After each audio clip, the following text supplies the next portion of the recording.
J'invite donc du coup les intervenants à la table ronde qui sont Émeric Dupont pour l'agence de l'eau Loire-Bretagne, Séverine Darsonville pour l'Imagrin, Philippe Dumas pour Sicarève, Mathilde Cambédelli pour le lycée agricole de Rochefort-Montagne, Yves Chassani pour le Coram et François-Xavier de Montard pour Greff. Je vous laisse vous installer et je laisse la parole à Coraline Guinaud qui va animer la table ronde.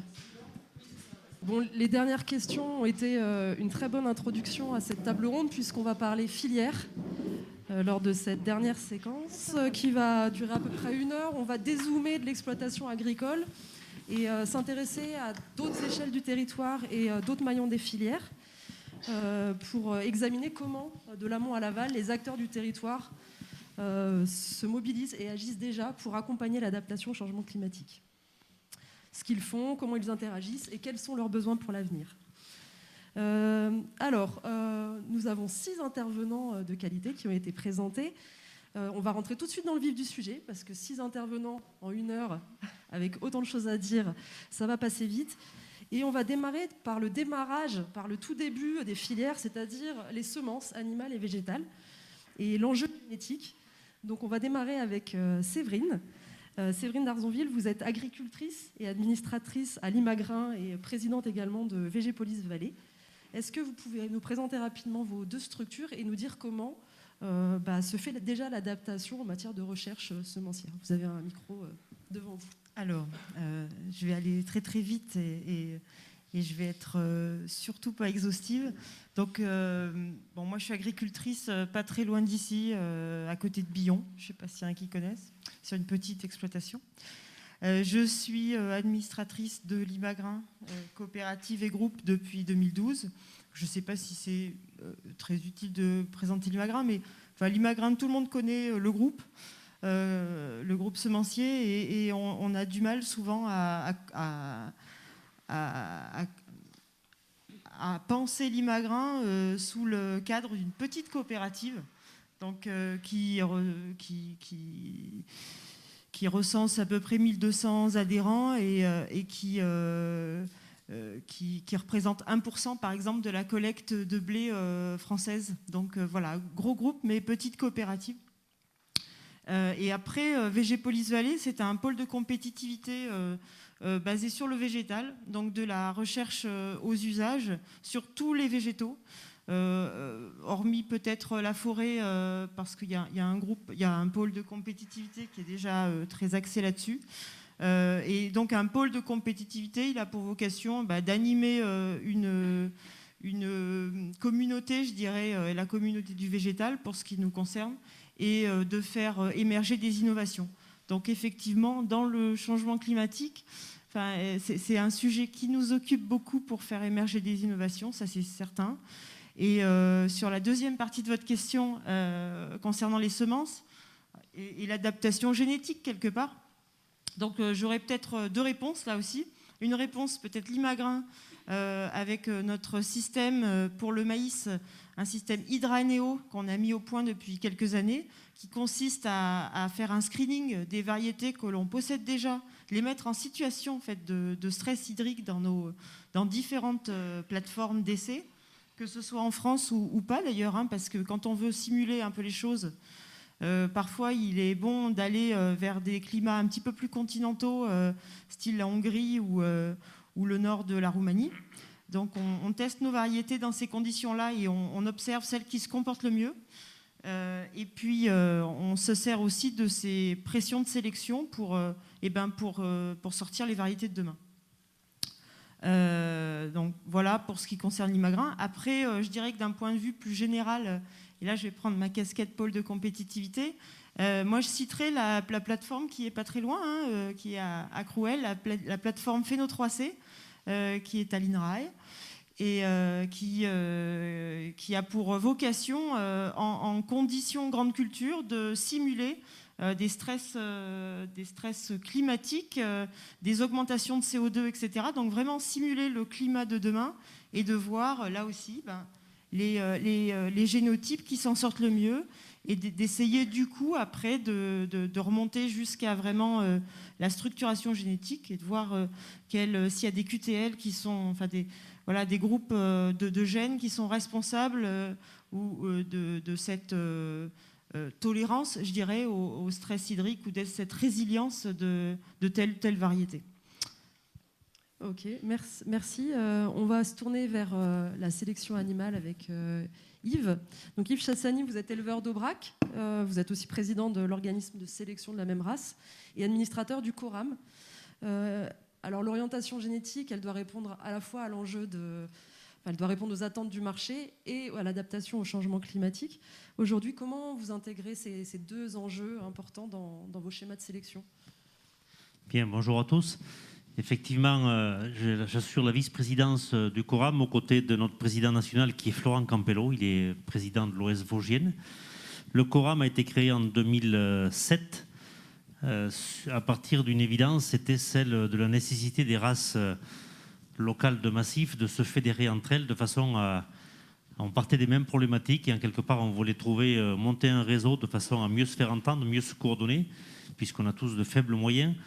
On évolue sur 5 massifs, le massif central bien sûr, vous l'avez compris, massif alpin, massif corse, vosgien et également pyrénéen. On fédère 6 OS bovines et 26 OS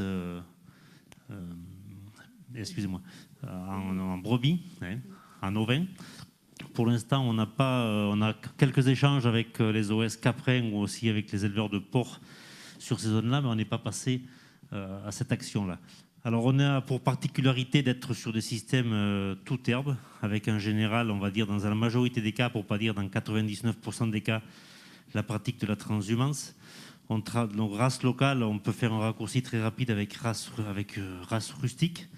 Et aujourd'hui, la rusticité, on ne sait pas trop comment faire la part des choses, avec un mot qui a été aussi repris ici aujourd'hui, qui est celui de la résilience. Est-ce que rusticité rime exactement avec résilience? Est-ce qu'on peut trouver des points communs? Ces sujets-là nous interrogent beaucoup. On a l'impression quand même que d'avoir évolué sur des territoires difficiles avec de forts handicaps, ces races-là aujourd'hui ont quelques particularités intéressantes à prendre en compte vis-à-vis des évolutions que vous avez situées. Moi, au niveau Aubrac, je resituerai par exemple les choses en prenant un exemple tout bête qui est celui du standard de la race, à savoir que la race Aubrac, eh bien, la nature l'a dotée de cornes noires, toutes les extrémités sont noires, ça lui permet d'avoir des sabots très durs, ça lui permet d'avoir une protection forte l'été contre les mouches. Toutes ces choses-là aujourd'hui sont précieuses. Il y a quelques années, il faut savoir que c'était complètement tombé dans l'oubli. Ces races-là on avait presque décidé qu'il fallait les abandonner. Aujourd'hui, de grâce, tout ça a été sauvé. Et c'est bien toute cette diversité génétique qui vient s'offrir à nous pour répondre aux thématiques que vous ouvrez aujourd'hui. Alors aujourd'hui, on a quelques actions qui sont engagées. Notre principal problème, c'est quand même celui de la collecte de données. On a des moyens qui sont relativement limités. Les races que je viens de vous citer, elles ont en général une seule station d'évaluation. C'est le cas à Aubrac, une seule station d'évaluation des taurillons. C'est des moyens qui sont faibles. Donc on a de gros besoins et on est en train de, grâce au CORAM, de se fédérer pour essayer de collecter plus de données pour aller vers ces éléments que vous avez évoqués. Donc je reviendrai effectivement sur quelques exemples plus précis. Je vais rester avec vous pour revenir sur une question qui a été posée juste avant, sur celle des cahiers des charges. Donc, beaucoup de cahiers des charges liés à vos races sont aussi basés sur des systèmes herbagés sensibles au changement climatique. Est-ce que déjà ces cahiers des charges sont dans l'obligation de s'adapter dans votre territoire comment ils y réfléchissent? Alors effectivement, toutes les races que je vous ai citées sont toutes rattachées à des SICO, à des signes de qualité respectifs, que ce soit du label rouge ou tous les signes que nous connaissons, avec des IGP également. En général, tous ces signes de qualité sont présents dans les conseils d'administration des OS, donc on a l'habitude de parlementer régulièrement et de suivre un petit peu les évolutions. Une parenthèse a déjà été ouverte, je la reprendrai, c'est celle de la question des fourrages fermentés, où est-ce qu'en général, beaucoup de SICO excluent, c'est le cas du label rouge bœuf fermier Aubrac, les fourrages fermentés sont prescrits, puisque d'un point de vue technique, il y a des gens qui parleraient mieux de la question que moi, on a quand même noté un petit peu une évolution des produits carnés différentes, une texture différente avec des produits fermentés en phase de finition, donc ça nous interroge beaucoup, ces limites-là. Pour autant, l'idée n'est pas de revenir en arrière par rapport à ça. Au niveau du label rouge, un signe très précis, par exemple, c'est celui de la volonté affirmée de limiter les poids carcasses. Et aujourd'hui, on a une grille label rouge bœuf fermier Aubrac qui est dégressive au-delà de 460 kg de carcasse. Chose qui n'était pas le cas. L'OS est intervenu pour dire il n'est pas question de tirer toujours vers le maximum, on vise plutôt l'optimum. Merci Yves. On va rester dans l'approche filière avec Philippe Dumas. Vous êtes président du groupe coopératif Sicarev de production de viande bovine. Déjà, de façon assez basique, comment les effets du changement climatique se ressentent dans un groupe comme le vôtre, dans les années par exemple où beaucoup d'aléas surviennent? Alors, oui, l'adaptation au changement climatique dans un groupe comme le nôtre, groupe coopératif, donc en lien, j'allais dire, direct et perpétuel en permanence avec nos éleveurs et nos adhérents, l'adaptation, on la ressent commercialement. Ça veut dire que les années de sécheresse, d'un coup, on va avoir affluence de sorties d'animaux, des animaux destinés à la boucherie qui vont être moins bien finis, des animaux maigres destinés à être remis en place ou à être exportés, mais en volume supérieur à ce que le marché peut écouler. Donc là, il faut trouver des solutions, et dans les solutions, c'est d'aller sur c'est vrai que la coopérative est sur une zone qui couvre 25 départements français, c'est d'aller chercher de la complémentarité des départements, des systèmes fourragers, des possibilités d'évolution de l'élevage. Il y a des zones, ça a été dit, toute herbe, les marges de manœuvre sont très étroites.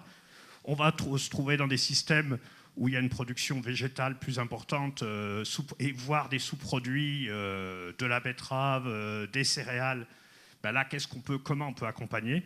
Et le rôle d'un groupe comme le nôtre, c'est de trouver des outils pour adapter, faire en sorte aussi que nos adhérents s'adaptent les accompagner dans l'adaptation au changement climatique. Et puis après, je pense qu'aussi, on se doit, quand on est dans une activité qui va de l'amont jusqu'à l'aval, c'est d'expliquer le marché à nos adhérents. Parce que comment on adapte le système fourrager, mais comment on adapte la production à la demande des clients et du marché, mais aussi expliquer à nos clients ce que nos adhérents sont capables et ce que les producteurs sont capables de faire, est-ce qu'ils ne sont pas capables, et où, dans quelles conditions on serait capable de le produire. Donc pour vraiment mettre tout ça en phase. Et dans l'accompagnement de vos adhérents au niveau technique, est-ce qu'il y a déjà des actions qui sont menées en matière d'adaptation? Alors sur l'accompagnement technique, et là aussi à l'initiative d'adhérents, on a des adhérents qui ont mis en place du pâturage tournant, ils ont voulu créer un groupe et d'échange, parce que c'est important qu'ils puissent échanger sur leurs pratiques, leurs soucis, les inquiétudes entre celui qui fait du pâturage tournant dynamique depuis 4-5 ans, qui a un peu de retour d'expérience, avec celui qui démarre, qui dit je vais me planter, comment je fais? J'allais dire, c'est la technique, désolé pour les techniciens qui sont ici, mais la technique des producteurs, des gens qui le pratiquent, et la solution de bon sens du matin où le gars il voit la pâture un peu abîmée, il se dit qu'est-ce qui va se passer? Le collègue lui dit t'inquiète pas, tu laisses les vaches, demain tu les changes de parcelle, et puis dans 3 semaines tu verras, tu passes un coup d'air, si tu fais ça ira mieux. Donc on a mis en place des outils de ce genre-là pour pouvoir accompagner, faire en sorte d'avoir une dynamique technique. On a tous les outils aussi de gestion de coûts de production, et là aussi, c'est d'aller chercher des partenariats avec d'autres opérateurs dans l'aliment du bétail, dans les semenciers. Là aussi, comment on peut accompagner nos adhérents sur des choses très pratiques avec des partenaires de la filière, plus en amont de la filière. Voilà sur les choses qu'on peut voir. Tout à l'heure, ça me faisait penser la question sur l'adaptation des animaux. Je pense que sur l'adaptation des animaux, il se trouve qu'on vient de faire la 3e opération d'export de génisses laitières sur le Sénégal. Donc en termes de climat, on n'en est encore pas là, et on s'aperçoit que les animaux peuvent s'adapter. Ça veut dire qu'il faut aussi adapter à la production à ces changements climatiques. Il ne faut peut-être pas vouloir, quand on exporte des vaches Primochten, Montbéliard, si l'objectif de production c'est 10 000 kilos par an, je pense que ça ne le fera pas. Par contre, c'est caler le système, et on s'aperçoit que, pour y être allé l'expédition précédente, on s'aperçoit que on retrouve comme chez nous, il y a des producteurs qui savent s'adapter, adapter leur système, adapter leur bâtiment pour que ça se passe bien, et puis d'autres moins, mais il faut aussi développer toutes ces choses-là. Donc voilà, je pense que faculté d'adaptation, on a des capacités. Par contre, il faut mettre tous les moyens, et on l'a vu sur les études, c'est qu'une seule chose ne règle pas le problème, c'est la somme de petites actions sur le système fourrager, sur les pratiques qui vont faire que tout ça aidera à passer le cap. Vous mettez beaucoup l'accent sur les dynamiques d'échange, et il en a été question toute la journée. Vous, Aymeric Dupont, vous êtes chargé de planification à l'Agence de l'eau Loire-Bretagne. Et vous êtes un acteur important de cette adaptation au changement climatique. Vous, justement, vous soutenez ces dynamiques d'éleveurs et ces dynamiques d'agriculteurs pour trouver des solutions. Et vous appelez ça les solutions fondées sur la nature. Est-ce que vous pouvez nous en dire plus ? Oui, donc, bonjour à tous. Donc, je suis Aymeric Dupont, donc, à l'Agence de l'eau Loire-Bretagne, à la délégation alliée Loire-Amont, donc sur l'amont du bassin de la Loire. Et donc l'Agence de l'eau, c'est tout d'abord un établissement public de l'État qui dépend du ministère de la Transition écologique. Et l'objectif premier, c'est vraiment d'améliorer la qualité et la gestion de la ressource en eau. Et donc, on accompagne les acteurs locaux dans la mise en œuvre d'actions de préservation et de restauration de la qualité des eaux et des milieux aquatiques. Alors, on a, juste pour revenir sur les 3 outils fondamentaux donc, de notre stratégie. Donc, on a déjà un plan d'adaptation au changement climatique qui a été produit par le comité de bassin Loire-Bretagne en 2018 et qui va être révisé en 2022. On a le SDAGE, le schéma directeur d'aménagement et de gestion des eaux, qui est l'actuel 2016-2021, qui est en train d'être révisé et qui va bientôt aboutir pour un nouveau SDAGE pour 2022-2027. Et donc ça, ce sont on va dire, les grandes orientations et les fondamentaux. Et pour ensuite aider sur les territoires, on a le programme d'intervention. C'est actuellement le 11e programme qui vient juste d'être révisé pour la période de 2022 à 2024. Et donc, dans le cadre de ce programme d'intervention, on a donc les objectifs de reconquête de la qualité des eaux et de reconquête aussi de l'équilibre quantitatif sur les territoires. Et dans ce cadre-là, on intervient via des démarches, enfin on accompagne les démarches de contrats territoriaux, dans lesquels donc des contrats territoriaux sur des bassins versants, donc des bassins hydrographiques de cours d'eau, où finalement les acteurs s'organisent, les collectivités, en général une collectivité est coordinatrice, porteuse de la démarche, et elle rassemble en fait les acteurs de son territoire concerné pour avancer sur les questions de préservation de la qualité et puis aussi adaptation au changement climatique, économie d'eau, etc. Et parmi les différents leviers d'action que nous mettons en avant, il y a donc les solutions fondées sur la nature qui visent en fait à favoriser le ralentissement des écoulements, l'infiltration, la rétention de l'eau, faire en sorte finalement que les milieux soient plus résilients, qu'on laisse l'eau le plus possible sur les parcelles, qu'elle reste dans les sols, qu'on ait des milieux aussi, par exemple les zones humides, les milieux humides qui fonctionnent bien et qui soient des lieux finalement de rétention d'eau quand il y en a beaucoup et des lieux de restitution au milieu naturel, aux cours d'eau, un soutien d'étiage donc en période estivale. On soutient également donc les actions entre les acteurs, tout ce qui peut être remise en place d'infrastructures comme les bandes enherbées, les haies, les zones tampons, et puis aussi finalement toutes les concertations locales un peu techniques sur les sujets que vous avez tous évoqués cet après-midi, les sujets vraiment techniques pour aider soit les agriculteurs, les éleveurs à finalement avancer et échanger leurs expériences sur les différents leviers dont vous avez parlé, et notamment tous les leviers agroécologiques, dont la couverture des sols, dont toutes les pratiques dont on a parlé cet après-midi, qui visent justement à finalement préserver les sols, améliorer, finalement limiter la sensibilité du milieu aux sécheresses, et puis aussi favoriser la qualité de l'eau. Voilà. Donc globalement pour notre action, c'est ce que je pouvais dire. On reviendra vers vous plus tard pour d'autres points d'action de l'Agence de l'eau. Là, je voulais me tourner vers Mathilde Campedelli du lycée agricole de Rochefort-Montagne. parce que vous, sur la ferme du lycée, vous mettez en place ce type de solution autour de l'herbe, de l'arbre, pour mieux s'adapter au changement climatique et aussi atténuer les émissions de gaz à effet de serre. Tout à fait. Alors, je vais peut-être présenter la ferme du lycée. On a 35 vaches laitières, donc Abondance Primelstein, 110 hectares de prairies avec les estives et 250 brebis de race Rava. Et on a quand même, sur ce qu'on a 2 sites différents, sur les 2 sites, on a un réseau de 15 km de haies. Et dans le cadre du projet que je porte, qui s'appelle Pilotage d'une exploitation par le bilan carbone, on a fait une expérimentation sur l'utilisation, la gestion des haies et l'utilisation, l'élagage des haies, en faire de la plaquette de bois et l'utilisation comme litière. On a eu quelques soucis dans l'expérimentation, donc ce n'est pas d'aller jusqu'à la litière, mais on a déjà fait la première partie. Et donc, on a fait ce travail-là avec les apprenants, parce que l'intérêt aussi, c'est de mêler la pédagogie à toutes les actions qu'on peut faire.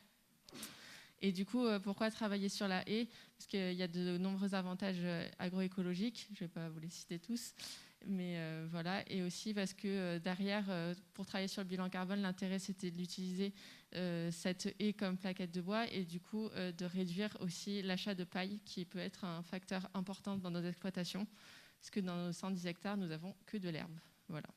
Sinon, on a travaillé aussi sur le réseau hydrique. C'est nos BTS Gestion et Protection de la Nature qui ont aménagé des abreuvoirs en descente pour éviter que les animaux s'abreuvent directement dans la rivière. Donc aussi une question écologique derrière. Alors, l'arbre, c'est un peu votre dada, François-Xavier. Vous avez travaillé pendant toute votre carrière à l'INRAE sur les systèmes pastoraux et sur l'agroforesterie. Maintenant, à la retraite, vous vous définissez comme passeur d'idées, toujours passionné par l'agriculture. Alors, que vous inspire cette expérimentation dans le lycée de Mathilde? Le mot dada, j'ai un dada pour mes petits-enfants. Ah. Mais, comment dire, oui, l'arbre joue un rôle multifonctionnel dans la régulation locale du climat. Et donc, il faut vraiment réinvestir sur une réflexion très sérieuse avec le changement climatique. Quel va être ce rôle de l'arbre? Évidemment, faire pénétrer l'eau dans le sol le long des racines, le long des troncs, le long des racines. Disons, protéger les animaux, protéger la surface cultivée ou en herbe du vent. Enfin, tout ça, vous connaissez, je ne vais pas reprendre tout ça. Mais considérer l'arbre comme un élément essentiel pour le futur, je crois que c'est incontournable.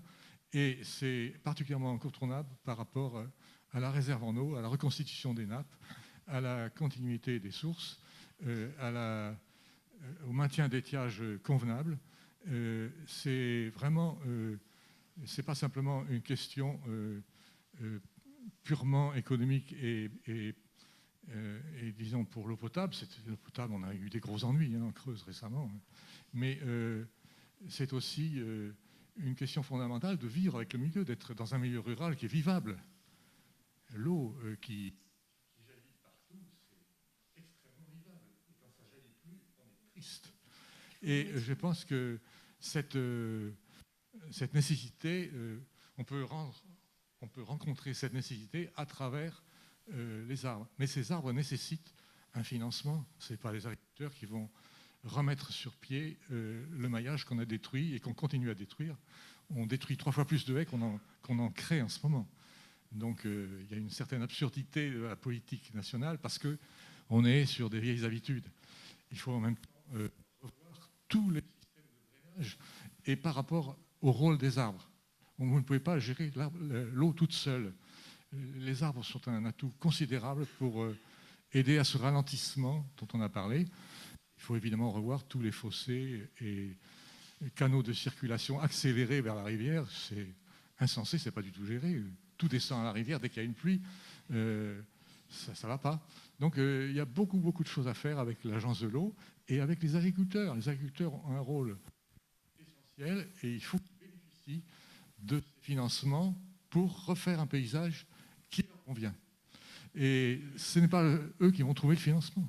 Donc la communauté nationale, les communautés, les collectivités, tout le monde doit se mettre au travail pour trouver des financements à ce niveau-là. Ce n'est pas des petits financements. Ce n'est pas des petits financements. Merci François-Xavier. Séverine, au niveau de l'Imagrin, vous avez mis en place aussi une charte qui vise à développer des solutions agroécologiques autour de la haie, mais aussi de la conservation des sols. Vous pouvez nous en dire plus ? Oui, c'est vrai que parmi les solutions qui peuvent être mises en place assez rapidement, concrètement, dans notre coopérative, on a mis en place, alors à partir des semis de cet automne, une charte de production de blé qui est basée sur 3 thèmes. Donc, la santé du consommateur avec les sans résidus, l'environnement et l'humain, c'est-à-dire le partage de la valeur et la collaboration, le côté collaboratif. Pour ce qui est de l'environnement, effectivement, notre thème est surtout basé, je dirais, sur le stockage du carbone.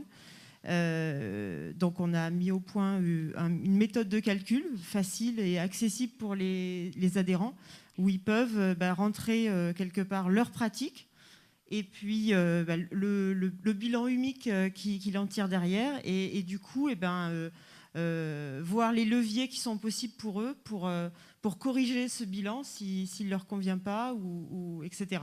Et ça, quelque part, c'est vraiment dans une perspective d'avoir un double bénéfice, finalement. Déjà, de participer à décarboner l'atmosphère, ou en tous les cas, d'avoir des productions plutôt bas carbone. Et d'un autre côté, on sait très bien, quand on chausse ses bottes et qu'on est un petit peu dans l'agronomie, on sait très bien que des sols qui sont plus riches en matière organique, c'est des sols qui sont beaucoup plus résilients par rapport aux aléas, et des sols qui retiennent mieux l'eau. Enfin, il y a une cohérence finalement agronomique et d'attente sociétale sur ce sujet-là, et donc on s'est basé là-dessus. Après, si je prends d'une manière plus large et que je sors de cette charte de production, il y a aussi des différentes solutions qui peuvent être testées. Alors, je n'ai pas dit que tout était complètement pertinent, ça dépend des territoires, ça dépend des pratiques, mais on peut citer le mélange de variétés ou le mélange d'espèces qui prend de l'ampleur aujourd'hui et qui est testé un petit peu partout en France. On peut citer aussi, moi, ce que je trouve assez intéressant et qui prend aussi de l'ampleur, c'est l'agrivoltaïsme, que ce soit pour l'élevage ou pour les cultures. Donc, ça permet à l'agriculteur de sécuriser son revenu avec une rentrée d'argent de la production d'électricité, et en même temps de faire de l'ombrage pour ses animaux ou faire de l'ombrage pour ses cultures, et donc de piloter quelque part un petit peu l'agressivité finalement du climat. Et donc c'est une solution en tout cas qui semble intéressante à tester. Oui, François-Xavier. Oui, j'ai oublié de parler. Prenez le micro. J'ai oublié de parler d'une visée un peu futuriste. C'est le rôle des arbres fertilitaires, c'est-à-dire des arbres qui fixent l'azote. Je pense que c'est encore un objet de recherche complet. On n'a pas de solution tout de suite, mais il faudrait vraiment d'urgence axer une recherche là-dessus. Des arbres qui fixent l'azote, ça peut être très puissant, et ça permet de remplacer une partie des engrais azotés qui, évidemment, jouent un rôle dans les GES. Et donc, voilà, cette question est posée à la recherche. Mais il ne faut pas faire une recherche fermée en station, il faut faire une recherche avec le concours des exploitants, une recherche collaborative, et une recherche aussi qui soit une recherche-action. Alors, on a évoqué pas mal de pistes de solutions agroécologiques basées sur des pratiques, mais ce que vous dites aussi, notamment Séverine, c'est qu'à certains moments de l'année ou à certains moments, il y a besoin pour certaines plantes, il y a besoin d'eau. Il y a des besoins d'eau incontournables. Oui, une plante, c'est de l'eau, du carbone et de l'oxygène. Donc, faire pousser des plantes sans eau, moi je ne sais pas faire. Moi, en tant que productrice, je ne sais pas faire. Après, effectivement, je n'ai pas dit qu'il n'y avait rien à faire. On peut tester des systèmes qui sont un petit peu plus économes, être plus efficaces finalement dans sa façon d'amener de l'eau, d'irriguer, etc. Ça, c'est sûr qu'il faut avancer là-dessus. C'est évident. Voilà. Après, aujourd'hui en France, les prélèvements agricoles que ce soit sur de l'eau de surface ou sur de l'eau souterraine, c'est 0,5% des précipitations annuelles. Donc, en gros, en France, aujourd'hui, on regarde l'eau passer la majeure partie de l'année, et après, en période d'étiage, en période de besoin, eh ben, on se demande où elle est passée. Donc, pour moi, en France, aujourd'hui, on n'a pas de problème d'eau, on a un problème de gestion de l'eau. Et notamment, parce que le problème de l'eau, il est complètement lié au problème du changement climatique. Aujourd'hui, tous les systèmes de production, globalement, s'il n'y avait pas le changement climatique, il y a les capacités d'avoir de l'eau. Enfin, la production s'est adaptée aux capacités existantes ou à ce qui s'est créé. Donc, on voit qu'il y a une tension sur l'eau du moment où il y a le changement climatique. Et donc pour moi, en tout cas, il faut repenser la gestion de l'eau. Si on veut se projeter en 2050, 2100, enfin, quand on regarde les chiffres, la projection d'augmentation des degrés, 2100, c'est 4 degrés par rapport à l'ère pré-industrielle. Et si on regarde, alors je reviens encore un peu en arrière, entre l'ère glaciaire et l'ère pré-industrielle, il y a 4 degrés aussi. Sauf qu'entre l'ère glaciaire et l'ère industrielle, on a mis 20 000 ans. Et qu'entre l'ère pré-industrielle et 2100, on mettra 250 ans. Donc, ça, c'est quand même assez vertigineux. Et donc, comment on s'adapte concrètement? Et donc, effectivement, il faut être efficient, faut repenser les choses, mais il va falloir mettre en place des gros leviers, quoi. Voilà. Sur ce sujet de la gestion de l'eau, Aymeric, c'est votre sujet principal. Et vous mettez en place... il y a des travaux actuellement pour substituer des ressources estivales par des réserves hivernales. Comment ça se met en place? Oui, alors effectivement, on travaille sur des questions de substitution de la ressource, enfin sur substitution des prélèvements qui aujourd'hui, en fait, les prélèvements les plus impactants, en fait, ce sont les prélèvements en période estivale, notamment pour l'irrigation. Et en fait, l'Agence de l'eau, dans ses missions, ne travaille pas à l'accroissement de la ressource pour l'irrigation. Donc on ne travaille pas pour le développement de l'irrigation ou le développement du stockage pour l'irrigation, mais on travaille plutôt pour faire en sorte de trouver des solutions de substitution. C'est-à-dire que finalement, l'eau qu'on prélève soit dans les cours d'eau ou dans les nappes à des périodes où les cours d'eau sont déjà très bas, finalement, on a un impact beaucoup plus fort sur le fonctionnement des milieux. Donc l'idée, c'est de faire en sorte que les prélèvements aient lieu en période de hautes eaux, donc plutôt en période hivernale. Et à ce moment-là, l'idée, c'est donc de faire des retenues étanches, déconnectées du cours d'eau, qui permettent finalement de capter l'eau au moment où on en a beaucoup, de la stocker et de l'utiliser à des périodes finalement où on en a besoin en été. Et en fait, ces retenues de substitution sont bien une substitution de prélèvements existants. Voilà. Et en fait, c'est vraiment pour expliquer l'approche de l'agence. L'agence qui a des missions de reconquête du bon état des masses d'eau, de reconquête de l'équilibre quantitatif. On n'est pas sur une logique de développement. Il y a d'autres acteurs qui sont sur une logique de développement, comme les régions, l'Europe, qui peuvent accompagner la création ou l'accroissement de la ressource. Mais l'Agence de l'eau, elle, est vraiment sur une logique de préservation des milieux et d'équilibre des usages. Et donc, d'une part, on soutient les économies d'eau, ce qui est la sobriété des usages. Les objectifs, c'est vraiment on en a parlé, de faire évoluer l'évolution des pratiques et des systèmes, d'utiliser aussi les eaux pluviales en remplacement d'eau potable pour certains ateliers ou pour certains, par exemple pour les élevages, si on peut avoir finalement des collectes pour combler des périodes, pour utiliser l'eau pluviale à des périodes où l'eau potable est en tension. Et en fait, toutes ces solutions d'économie d'eau sont des actions sans regret. Après, en parallèle à toute cette démarche, on insiste aussi sur la gestion collective dans le cadre notamment de projets de territoire pour la gestion de l'eau. Et donc, avant de se lancer dans des infrastructures importantes comme des réserves de substitution ou d'autres actions qui sont quand même lourdes et coûteuses, on fait déjà le point sur l'hydrologie, sur qu'est-ce qu'on a en eau disponible dans les cours d'eau et les milieux. On fait le point aussi sur les besoins des milieux. Donc pour un bon fonctionnement de la biodiversité et de la vie dans les cours d'eau.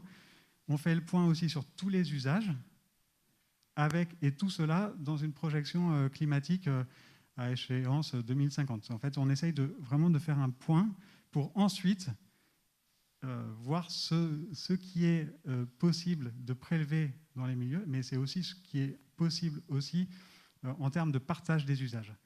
Voilà, globalement, la démarche de l'agence. Donc là-dessus, les projets territoriaux les projets de territoire pour la gestion de l'eau, ça vient d'une circulaire ministérielle de 2019, et petit à petit, sur les territoires du bassin Loire-Bretagne, là, il y a 13 PTGE qui sont en phase d'élaboration ou en cours sur le territoire, dont 2 sur notre territoire, notamment un sur le territoire du Sage allié Aval, et un autre qui est en réflexion côté Loire, donc sur le département de la Loire, sur le Sage Loire-en-Rhône-Alpes. N'hésitez pas à réagir au fur et à mesure à la table, si vous voulez, sur ce sujet. Je pense qu'il y aura aussi des questions. Vous parlez beaucoup de concertation sur les territoires.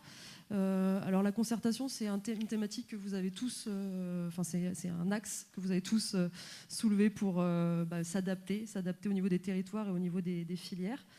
Mathilde, vous, au-delà de vos missions d'enseignement, vous animez aussi un groupe d'agriculteurs autour de la thématique de l'atténuation et de l'adaptation. Comment vous arrivez à combiner, quels outils vous utilisez pour combiner ces différents enjeux et pour stimuler les échanges? Alors, je suis 8 agriculteurs, donc élevage bovin-viande ou bovin-lait. Et en fait, je travaille avec eux sur l'atténuation et l'adaptation de leur exploitation au changement climatique. Et j'utilise pour ça l'outil CAF2ER, qui est l'outil pour faire les bilans en carbone qui a été développé par l'Institut de l'élevage. J'ai choisi cet outil pour plusieurs raisons, mais je ne vais peut-être pas les développer maintenant. Et en fait, avec ces agriculteurs, on essaye de voir qu'est-ce qui peut être mis en place sur leur exploitation et qu'est-ce qui serait intéressant de faire. Et un peu comme il disait tout à l'heure, en fait, ce serait plutôt une superposition de différents leviers qui seraient propres à chaque agriculteur qu'on pourrait mettre en place. Il y a un levier qui revient souvent, c'est le levier planter des haies ou entretenir le réseau de haies déjà existant. Il se trouve que c'est beaucoup des agriculteurs que je suis ont décidé de mettre ça en place. Pour le volet augmentation du stockage de carbone, voilà, pour cette partie-là du bilan carbone en tout cas. Et sur le volet adaptation, vous couplez CAF2ER à analyse de sol et... Tout à fait, je couple, oui, désolée, je couple aussi avec un des diagnostics prairio, des analyses de sol, analyse d'effluents, enfin faire un peu un état des lieux du système, parce que le bilan carbone tout seul, c'est bien, ça donne des indices, mais ça va pas, on ne peut pas aller jusqu'au bout du processus juste avec le bilan carbone. Et ça s'adapte bien au système, mais c'est pas assez précis en fait pour savoir qu'est-ce qui peut être mis en place. Et on travaille notamment sur la gestion du pâturage, parce que les exploitations que je suis sont principalement en bio, et en plus, elles ont principalement que de l'herbe. Voilà. Et ce que vous disiez, c'est que justement les éleveurs étaient friands d'échanger entre eux. C'est aussi ce que me disait Philippe autour du pâturage tournant dynamique. Alors expérimenter localement, justement avoir une approche participative, c'est vraiment ce que vous préconisez, François-Xavier. Comment je me situe? Donc je suis retraité, j'ai été un chercheur relativement spécialisé sur des processus concernant notamment l'agroforesterie, compétition racinaire. Et maintenant, depuis 2014, je suis dans un groupe de réflexion et d'information où nous voulons être des passeurs d'idées. Il ne s'agit pas de remplacer la réflexion des gens qui travaillent au jour le jour, qui ont besoin de perspectives immédiates dans les 5 ans, 10 ans, 20 ans, comme on est en train de parler. Et ce dont je vais parler, c'est des choses qui sont peut-être pas tout de suite applicables, mais qui sont à réfléchir sérieusement pour la prochaine politique agricole commune, pas celle-là qui arrive, mais 7 ans plus tard. Donc il faut être modeste, je suis qu'un passeur d'idées, et ce que je vais dire, vous en ferez réflexion. Voilà. Donc le programme AP3C montre comment le changement climatique affecte les systèmes de production des territoires de manière spécifique en fonction de leur contexte pédoclimatique. C'est un gros avantage qui souligne l'importance d'une approche petite région. Sur un climat en rapide évolution, il va falloir repenser les agrosystèmes, c'est dont on a parlé beaucoup, et notamment s'appuyer sur les phénomènes naturels, la vie du sol, l'infiltration de l'eau, l'enrichissement en humus, la fixation symbiotique de l'azote, les multiservices rendus par les arbres, la diversification des productions, etc. Une triple lecture du processus en cours dans l'adaptation agroécologique des fermes, décennie après décennie, est nécessaire.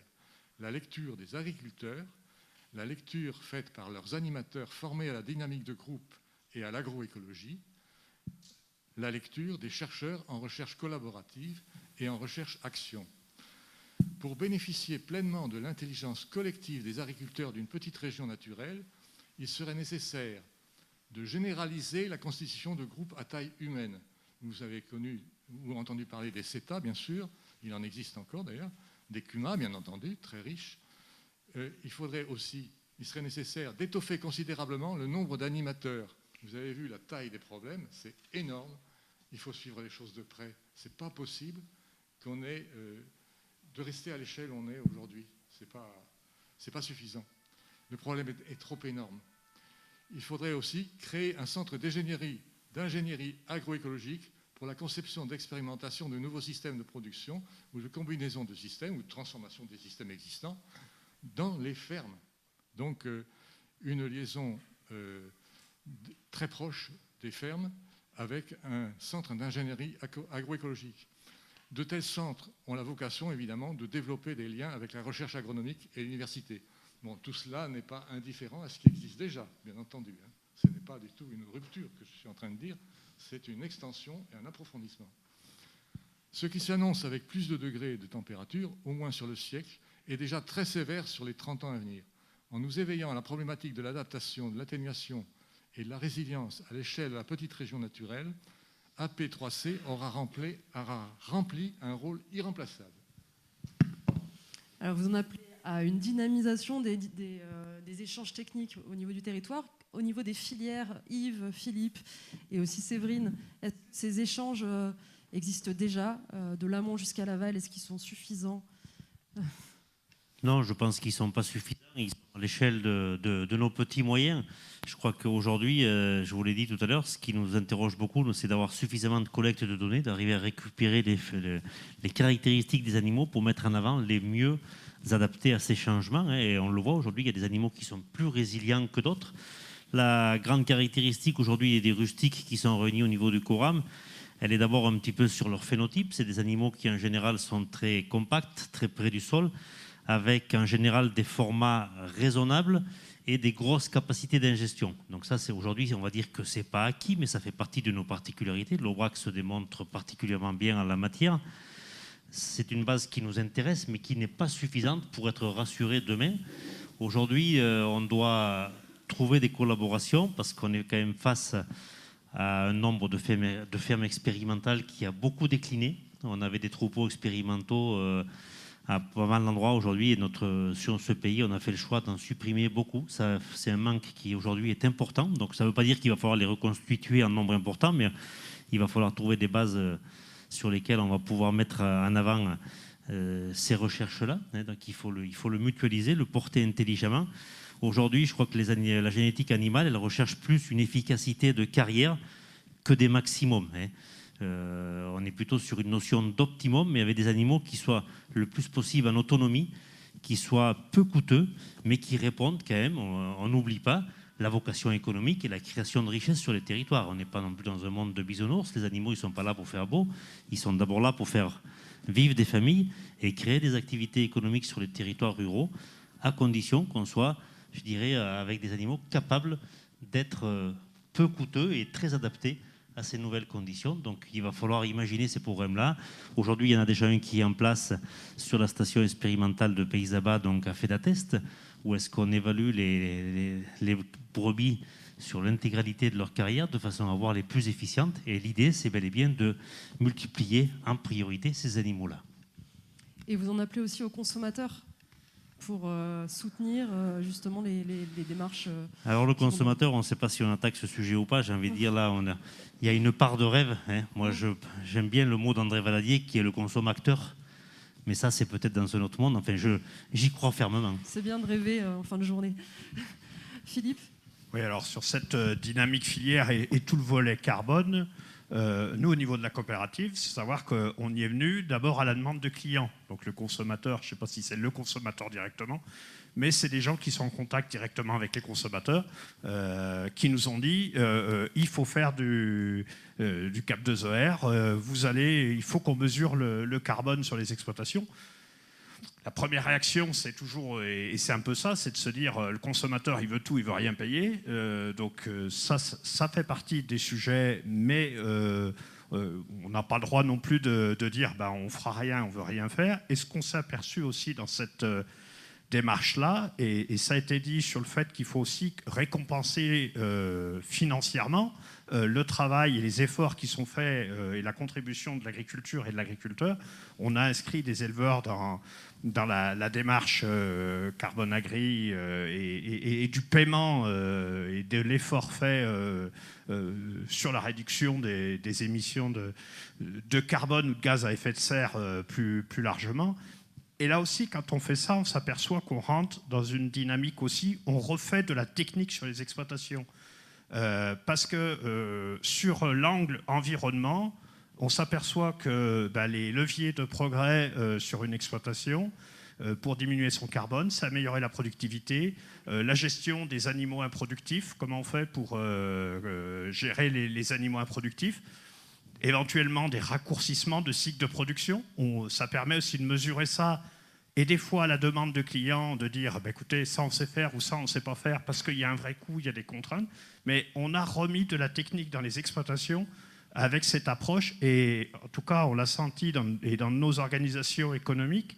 Il faut aussi faire de l'économie. Mais je pense que là, on touche vraiment tout ce qui peut intéresser les agriculteurs qui ont envie de progresser, qui se disent je fais des efforts et les attentes clients sont importantes.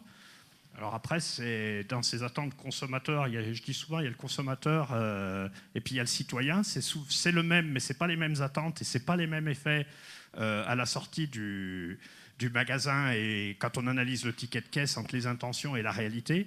Bon, par contre aussi, on a des systèmes complexes. Comment on va tous les efforts qui sont faits par la production, tous les engagements qui sont pris par la production, comment on essaye d'aller jusqu'au bout du consommateur pour lui dire, derrière ce produit-là, on a des choses à expliquer et il y a un travail qui a été fait. Alors c'est vrai que c'est toutes les démarches et c'est plutôt bien fait du côté des AOP, des IGP, mais là aussi, de temps en temps, on s'aperçoit que le consommateur, il a aussi du mal à s'y retrouver. Donc je pense que c'est un vrai travail de pédagogie, travail d'éducation aussi, comment, j'allais dire, dès le plus jeune âge, on explique à des jeunes, à des enfants, que derrière, il y a des aspects d'environnement, il y a des aspects de production, il y a des aspects d'aménagement du territoire, parce qu'on sait, dans l'élevage est souvent décrié, il y a des régions, et moi j'ai vu quand même des départements très céréaliers, quand on est autour d'Orléans, et qu'on nous dit il faut qu'on remette de l'élevage parce que les sols vont trouver des limites, c'est un vrai équilibre. Donc voilà, par contre, après, c'est de dire qu'est-ce que vous pouvez nous proposer les filières élevage. Et là, je pense qu'il faut qu'on soit aussi force de proposition autour de tout ça, parce qu'il faut qu'on retrouve les bons équilibres et qu'on sache aussi expliquer ça. Ça sera le plus difficile, mais le consommateur, il y a des attentes. Comment on explique ça simplement, ça va être un autre chantier, mais je pense faut qu'on sache le faire, quoi. Alors moi, je prendrais peut-être un angle plus général et plus orienté territoire.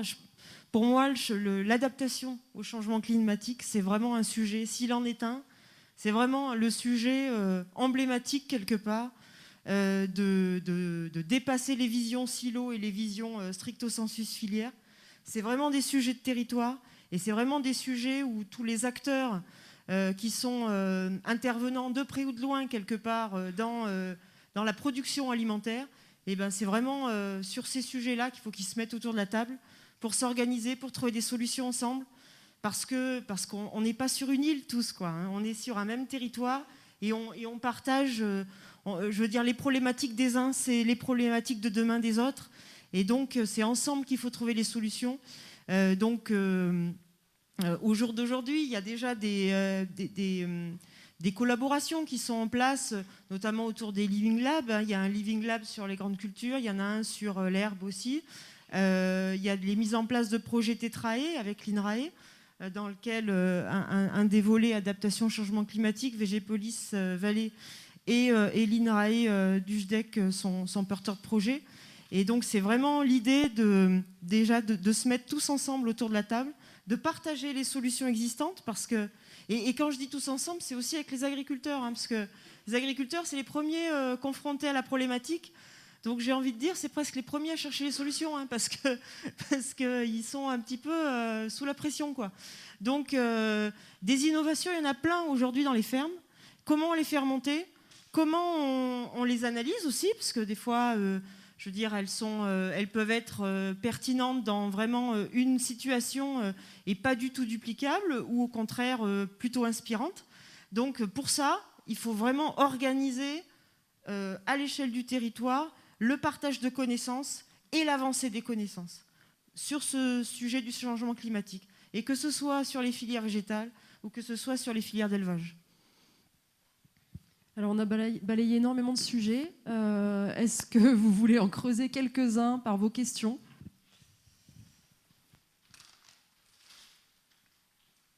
Oui, donc je suis François Maury. Je représente un bureau d'études qui intervient dans la construction d'installations de séchage en grange. Donc c'est souvent des projets d'investissement importants. On démarre très souvent ces projets avec une approche économique à partir d'une feuille blanche pour accompagner après l'agriculteur jusqu'à la mise en route de son installation. Et quand on parle d'investissement, et j'attendais avec impatience cette table ronde, on parle aussi d'organismes financiers, donc de banques, de plans d'accompagnement avec ne serait-ce que les PCAE. Et ce que je constate dans mon quotidien, c'est qu'on est à l'échelle d'un territoire, mais avec 3 régions et avec déjà 3 PCAE qui sont différents, avec des prises en charge qui sont très différentes. Et c'est très frustrant, par exemple, d'expliquer à un agriculteur qui est à Ussel qu'il sera différemment accompagné que quelqu'un qui est à Rochefort-Montiane, par exemple. On a vraiment des grosses disparités de politique publique. Et j'aurais aimé qu'aujourd'hui, on ait des financeurs, donc des banques, des organismes publics, pour aussi avoir cet éclairage au niveau de ces politiques de financement, en fait. Alors, c'était un constat, c'était pas une question, mais c'était un constat, quoi. Non. Effectivement, moi, en tant qu'établissement public qui peut apporter des financements, je peux apporter quelques éléments d'éclairage. Effectivement, on se retrouve avec aujourd'hui une grande région, sur la région Auvergne-Rhône-Alpes, avec la préparation on a un plan stratégique national pour la mise en œuvre de la future PAC. Donc, en général, dans ces plans, on a un ensemble d'investissements qui peuvent être accompagnés. L'Agence de l'eau fait partie des cofinanceurs nationaux qui peuvent accompagner un ensemble d'investissements. Et j'ai pour mémoire que déjà dans le programme qui se termine là, et qui va redémarrer sur le 11e programme révisé, on avait cette possibilité d'accompagnement dès lors qu'on était dans vraiment le développement de systèmes herbagés. On avait évoqué cette question des séchages en grange. Ça a fait partie des leviers pour favoriser le développement et finalement des systèmes herbagés qui sont vraiment favorables, selon nous en tout cas, à la préservation de la qualité de l'eau, ou au moins parfois même la restauration, par rapport au fait qu'il y a beaucoup moins d'intrants qui sont utilisés, et puis en même temps ça retient l'eau aussi. Donc en fait, et d'où l'importance aussi de l'équilibre dont on parlait tout à l'heure, c'est de l'élevage et des cultures. Enfin, on est quand même, voilà, il y avait une question ce matin où finalement les systèmes herbagés pour nous, agences, sont quand même très intéressants dans une perspective de maintien de la qualité de l'eau, mais aussi finalement dans les perspectives d'adaptation au changement climatique dont on a parlé. On peut prendre d'autres questions, hein. Ouais.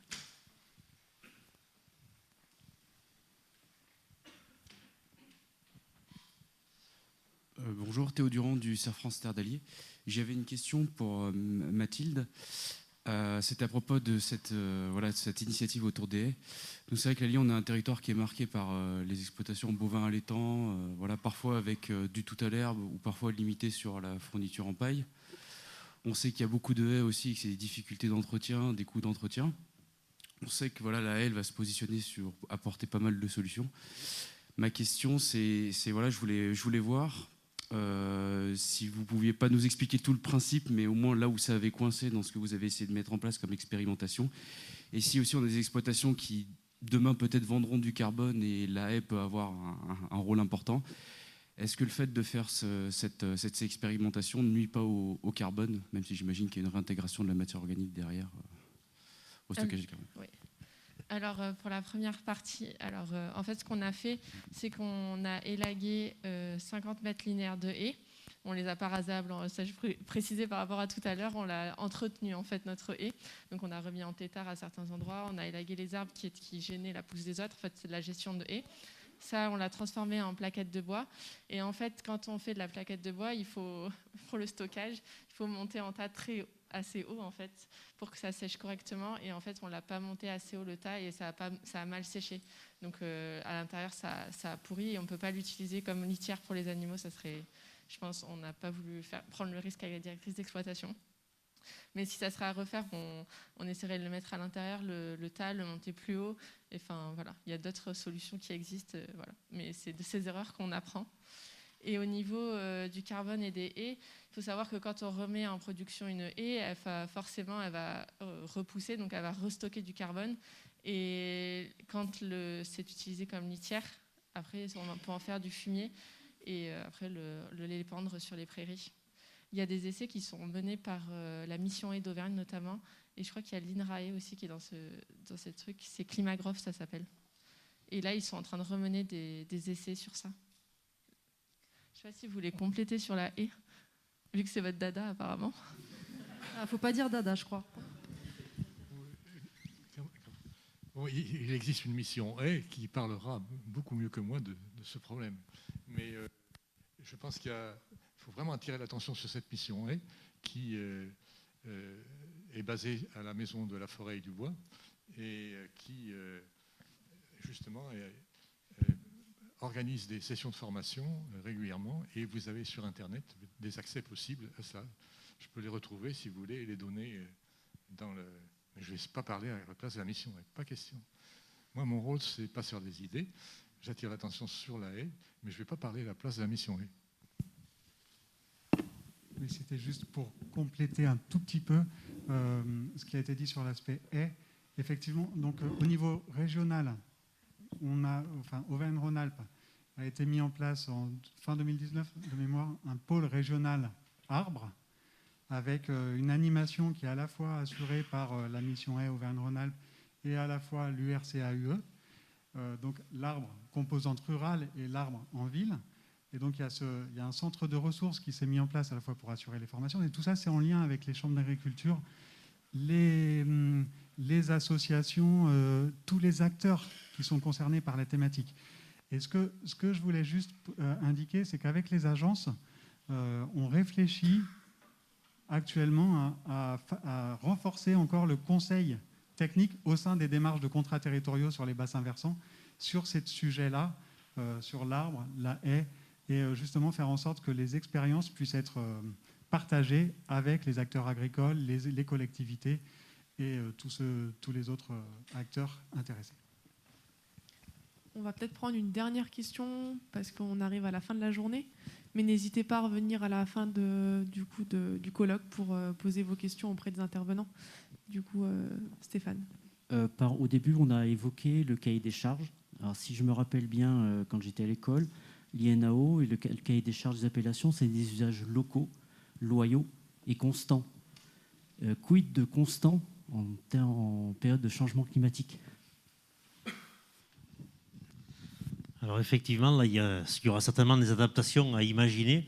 Aujourd'hui, on est bel et bien sur la mise en avant d'une production d'animaux nés, élevés, abattus, transformés localement. C'est la base de pas mal de cahiers des charges. Donc c'est quelque chose qu'il faut imaginer dans la durée. Donc comment est-ce qu'on fait en cas de...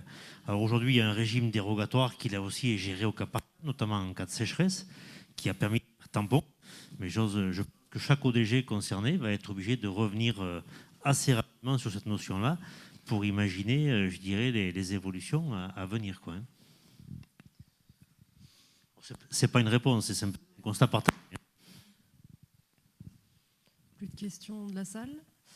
Alors, je me retourne vers vous. Est-ce que l'un de vous a quelque chose à préciser avant qu'on clôture cette table ronde ou à ajouter qui n'aurait pas été dit avant?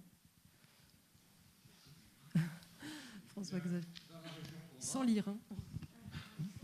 Dans la région Aura, où la dimension moyenne des fermes est encore modeste, 47 hectares, on a la possibilité d'une gestion agroécologique fine face à la dérive climatique.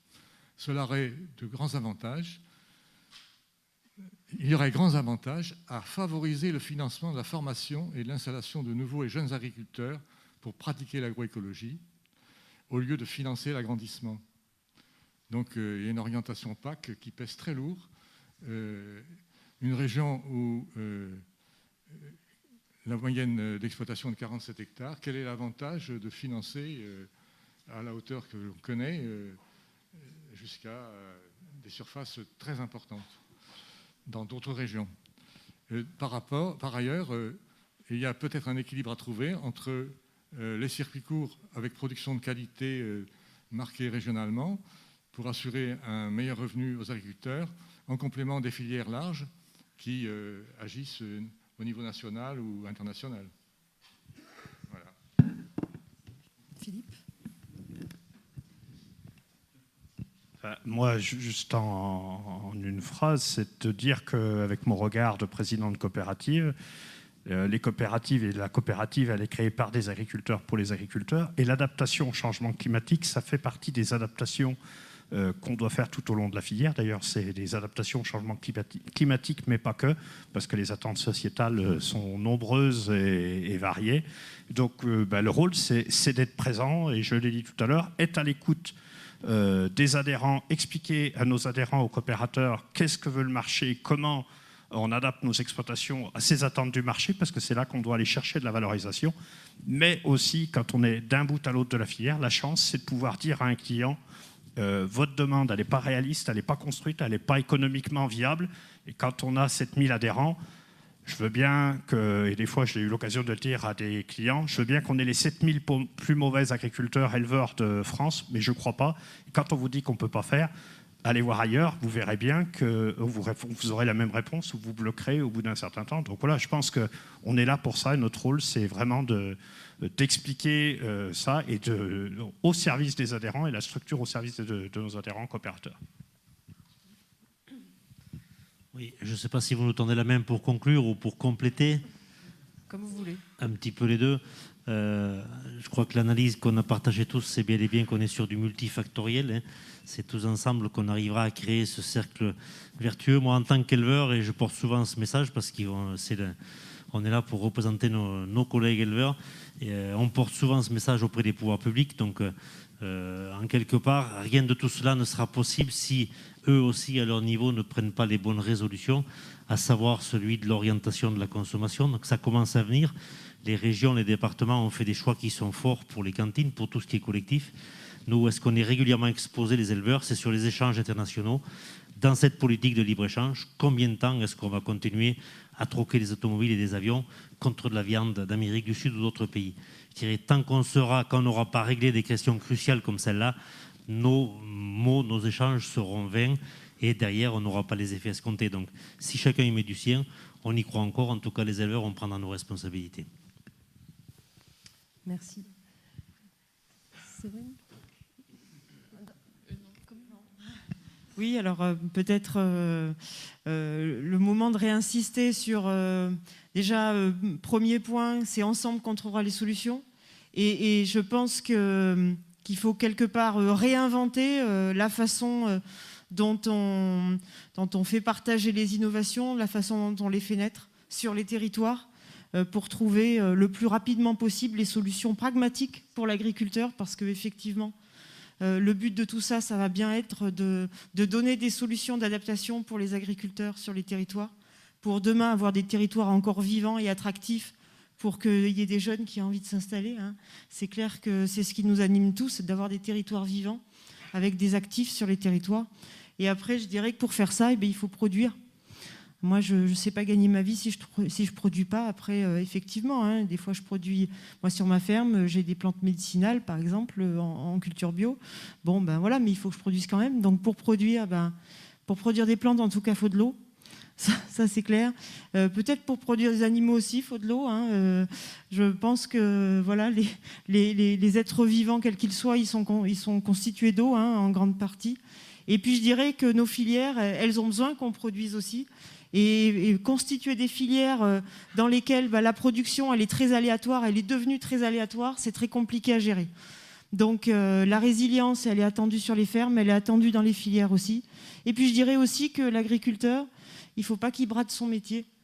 Moi, je crois qu'il faut vraiment, le plus possible, en tout cas, faire valoir ce qu'on fait de bien et quelque part apporter, autant que faire se peut, à notre petite échelle, mais un peu de cohérence. C'est-à-dire, quelle est la cohérence de se mettre des normes extrêmement strictes sur notre territoire quand on va importer des choses qui vont pas être du tout dans les mêmes standards. Donc, à un moment donné, il faut aussi qu'on essaie d'amener cette cohérence auprès de nos consommateurs et puis qu'on brade pas notre métier, quoi.